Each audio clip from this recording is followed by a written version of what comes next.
solid record. Madede. Yeah, man. Kobada. Madede mramsiele. Ilage bol kuele. Hatimanga mamsuele. Anaka simsuele. Dile mangoma wabu anakacha fampiro. Dirizi sub 10. Ioma sub 0. Davara tite direction quicker se arrow. Dinenge maikio ejo ye mabororo. Baingi secondary base ping sema na shanduka kunge munu anemararo. Davana sumtangoma kunge msoro. Dinenge jongwe nene mchochororo. Wanama kuanza mafan kunge manuela. All stations koma zangu warikula. Nukuda sivi ya saa kwevo na iksela. Waria wanima simbisa handuri kolila. Nuko nozima bitch. Waimba akapela. Waindi saiza wachindi onenda kachila. Na uyendi patanira musati mambo fila. Nakaba narotai na kutare shangshila. Seketura mjini nakabata jackpot. Tumamoko anzi waneta kunge transport.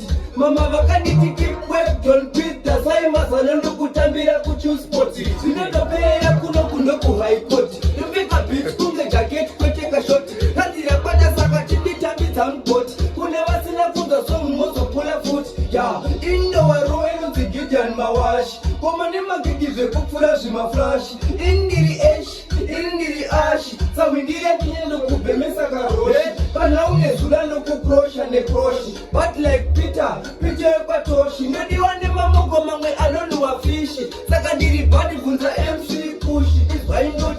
Since ulipa nibiti. Tawataridi munda wakupisa mbiti. Na patipiti. Ndawatika watipiti patipiti. Kini ati njoma. Kanye mesiva kuda kungocho njoma. Chisizo changu chanda kapa mama. Nagesheka woman nika faisa ndima. Wabada ningedine energy. Yenza tongwele masalati. Baba zarangu ndilo shanda ne efoti. Ndapeka bitch kunge jacketi. Madedido.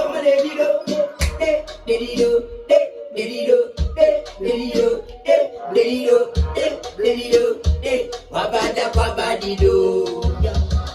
Wabada swabada ya baba mrabanada. Simple solid.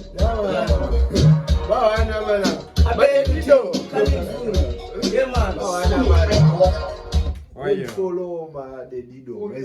Subscribe on YouTube. Yeah, man.